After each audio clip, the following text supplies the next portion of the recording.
नागपुर में मीडिया से बातचीत के दौरान गृह राज्य मंत्री अनिल देशमुख ने एसबीएल कंपनी में हुए बारूद ब्लास्ट को लेकर अपनी दुखद प्रतिक्रिया व्यक्त करते हुए कहा कि इस ब्लास्ट में अब तक 19 मजदूरों की मौत हुई। आगे देशमुख ने यह आंकड़ा बढ़ने की संभावना बताई। साथ ही घटना को लेकर केंद्रीय संस्था पेसो समेत राज्य शासन की लेबर ऑर्गेनाइजेशन संस्था पर गंभीर आरोप लगाए। सुनिए गौर से गृह राज्य मंत्री अनिल देशमुख का आगे का बयान। असं आहे की नागपूर जवळ जो एसबीएल एक्सक्लुझिव्ह फॅक्टरीमध्ये जो ब्लास्ट झाला, जो स्फोट झाला, त्याच्यामध्ये आतापर्यंत जवळपास 19 कामगारांचा दुर्दैवी मृत्यू झाला। अजूनसुद्धा अनेक आमच्या महिला कामगार या मृत्यूची झुंज दवाखान्यात देत आहेत। त्याच्यामुळे हा आकडा कुठपर्यंत जाईल काही सध्या सांगता येत नाही। आणि अशा पद्धतीनं या सर्व ज्या बारूद कंपनीज आहे किंवा एक्सक्लुझिव्ह युनिट्स आहेत नागपूरच्या परिसरामध्ये, याच्यामध्ये वारंवार अशा घटना घडत असतात। पण जी केंद्रीय संस्था आहे पेसो आणि राज्य शासनाची जी संस्था आहे डिश आणि लेबर ऑर्गनायझेशन महाराष्ट्र शासनाचं, यांच्या अक्षम्य दुर्लक्षामुळे अशा पद्धतीचे अपघात या ठिकाणी होत आहे।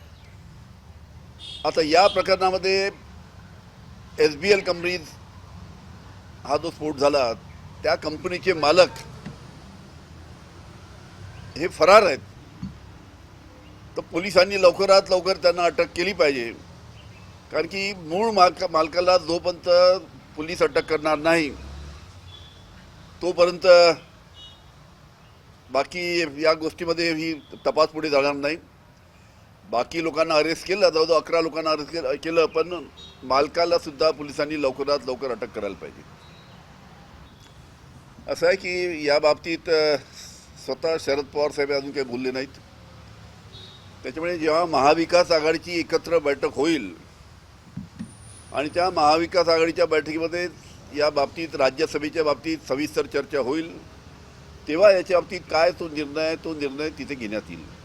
त्याच्यामुळे आत्ताच याच्या बाबतीत काही सांगता येत नाही, कारण की पवार साहेबांनी सुद्धा याच्या बाबतीत काही वाच्यता केली नाही आहे।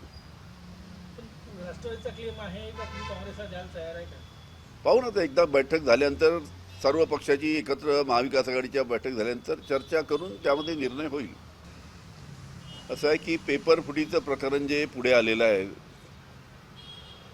त्याच्यामध्ये जे काही संस्थेचे संस्थापक, शिक्षक, काही अधिकारी या सर्वांचा त्याच्यामध्ये समावेश आहे आणि एकत्र रॅकेट करून अशा पद्धतीनं पेपर फुटीचा कार्यक्रम झालेला आहे। आणि याच्या बाबतीत चौकशी झाली पाहिजे आणि जो दोषी आहे त्याच्यावर कारवाई झाली पाहिजे।